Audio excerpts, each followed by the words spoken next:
Kemudian di sisi kanan, Dumfries akan tampil lagi dari menit awal. Ini 8 kali berturut-turut Dumfries main sejak menit pertama. Dan dia satu-satunya pemain Inter yang main paling banyak.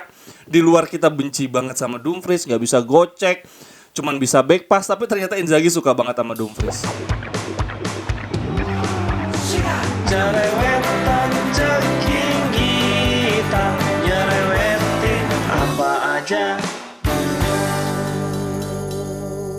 Teman-teman, saat ini kalian sedang menyaksikan Jerewetin Inter. Apa kabar teman-teman semua?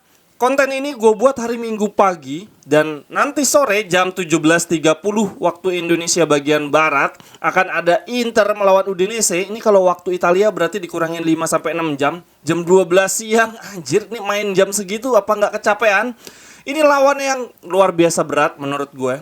Di Serie A sendiri, Udinese sekarang ada di peringkat 4, beda 1 poin sama kita. Kita ada di peringkat 6 teman-teman. Berarti ini kalau kita menang nambah 15 poin. Bahkan ya ini pertandingan lainnya ada Atalanta melawan Roma, kemudian ada Napoli lawan Milan. Kalau mereka semua seri, kita menang, kita bisa sejajar nih, poinnya bisa sama. Jadi ini partai yang sangat amat penting. Sekali lagi Udinese ini saat ini ada 1 poin di atas kita. Dan dari produktivitas gol sama-sama cetak 12 gol, sama kayak kita. Dan dari segi kebobolan mereka jauh lebih baik. Ini gue lihat di pertandingan sebelumnya mereka ngalahin Sassuolo, ngalahin Roma, dan ngalahin Fiorentina dengan formasi yang sama dengan formasi kita, 3-5-2. Tapi hebatnya mereka tidak mengandalkan 1-2 pemain. Gue lihat ini di lini belakangnya beberapa kali ganti komposisi, lini tengahnya juga gitu. Saat ini top skor mereka namanya Beto. Itu di 2 pertandingan terakhir aja nggak jadi starter. Beto udah cetak 4 gol. Lalu winger kiri mereka Udogi yang saat ini udah dibeli Tottenham Hotspur juga udah cetak 2 gol. Ada Lazar Samardzic, ini pemain tengah mereka, attacking midfielder, sudah cetak 2 gol. Jadi Udinese ini kalau dari fase menyerang berbahaya di semua lini ya teman-teman. Sayapnya tadi ada Pereira sama Udogi berbahaya, Pereira asisnya banyak. Kemudian kalau nyerangnya dari tengah, mereka juga punya Lazar Samardzic, punya Delefau yang bisa asis. Aduh, mengerikan banget. Kalau sampai kita kalah, wah ini kekalahan ketiga kita di Serie A. Kemudian kita bisa diolok-olok oleh anak-anak Milan karena Milan bisa ngebantai Udinese 4-2. Dari susunan line up kita, menurut beberapa media, Handanovic sudah pasti ada di bawah Mistar setelah kemarin Onana main di Liga Champions.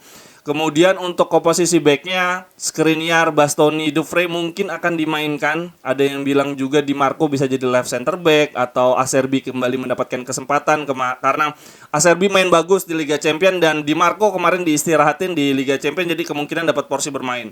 Tapi kalau menurut gue kayaknya ini akan dipaksakan sih. Dufray, Skriniar, dan Bastoni akan kembali ke trio back ini karena setelah ini kan international break, nggak ada kebutuhan main untuk Inter, jadi mungkin akan diforsir. Yang agak mengejutkan menurut gue prediksi di posisi gelandang. Beberapa media seperti Corriere dello Sport dan Gazzetta bilang di sisi kiri akan kembali tampil Gosens, yang dibilang sudah mulai agak meyakinkan, mulai ada perkembangan di pertandingan Liga Champions kemarin. Tapi kalau gue entah kenapa melihat mungkin Di Marco yang akan dapat kesempatan, Gosens akan di babak kedua.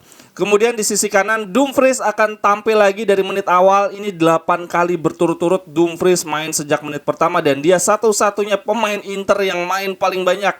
Di luar kita benci banget sama Dumfries, gak bisa gocek, cuman bisa back pass. Tapi ternyata Inzaghi suka banget sama Dumfries. Dan untuk pengisi posisi Hakan Çalhanoğlu, hampir semua media bilang yang ngisi adalah Gagliardini. Teman-teman, kita akan lihat Gagliardini main dari sejak awal. Aduh, Inzaghi akan coba memainkan pendekatan fisik dengan memainkan Gagliardini persis seperti skema ketika melawan Lazio ya. Semoga kali ini berjalan dengan lancar. Mkhitaryan terpaksa disimpan karena usianya juga sudah tidak muda dan baru saja main lawan Pilsen kemarin.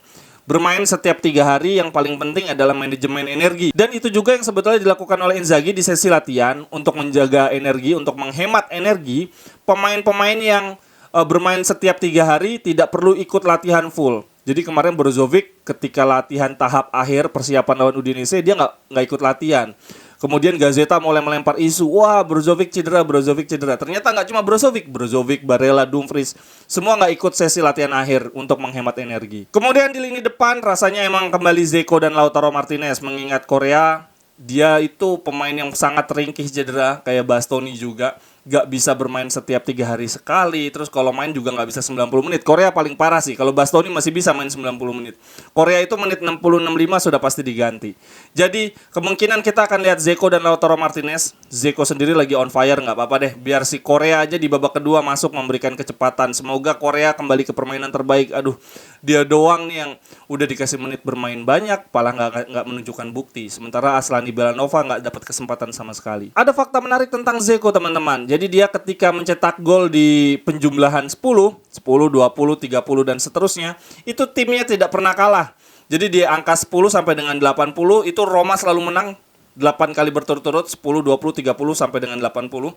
Kemudian di gol dia yang ke-90 bersama Inter juga seri. Nah, kalau dia sampai mencetak gol lagi di lawan Udinese, itu akan jadi golnya yang ke-100 di Serie A. Dan semoga rekornya terus berlanjut, artinya Inter tidak kalah, syukur-syukur menang. Dan kalau dia sampai cetak gol besok nih di lawan Udinese, gol ke-100, berarti dia menjadi pemain nomor 3 tertua di Serie A yang mencetak 100 gol di usia 36 tahun 135 hari. Oke, terakhir teman-teman untuk konten hari ini, ada gosip dari sponsor jersey kita, Digital Beats. Konon katanya akan berakhir di Januari. Setelah World Cup kita akan punya sponsor baru.